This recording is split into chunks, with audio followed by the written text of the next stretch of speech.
मला सून आली की मी मस्त आराम करणार आणि तिला काम लावणार. पण मी तिथं 10 वाजता उठते तर ती किती वाजता उठत? मला तिथं टी शर्ट पॅन्ट घातल्याशिवाय जमत नाही. तिला कसं म्हणू की आम्ही 24 तास डोक्यावर पदर घेऊन राहत होतो म्हणून.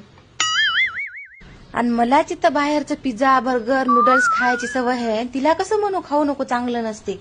आणि जर ती मला म्हणली की तुम्हीच खाऊ खाऊ नुसत्या बेंडकोळी सारख्या फुगल्या तर मग जरासा मोबाईल चार्जिंगला लावला तर मला करमत नाही. तिला कसं म्हणू की मोबाईल पाहू नको डोळे खराब होतात म्हणून.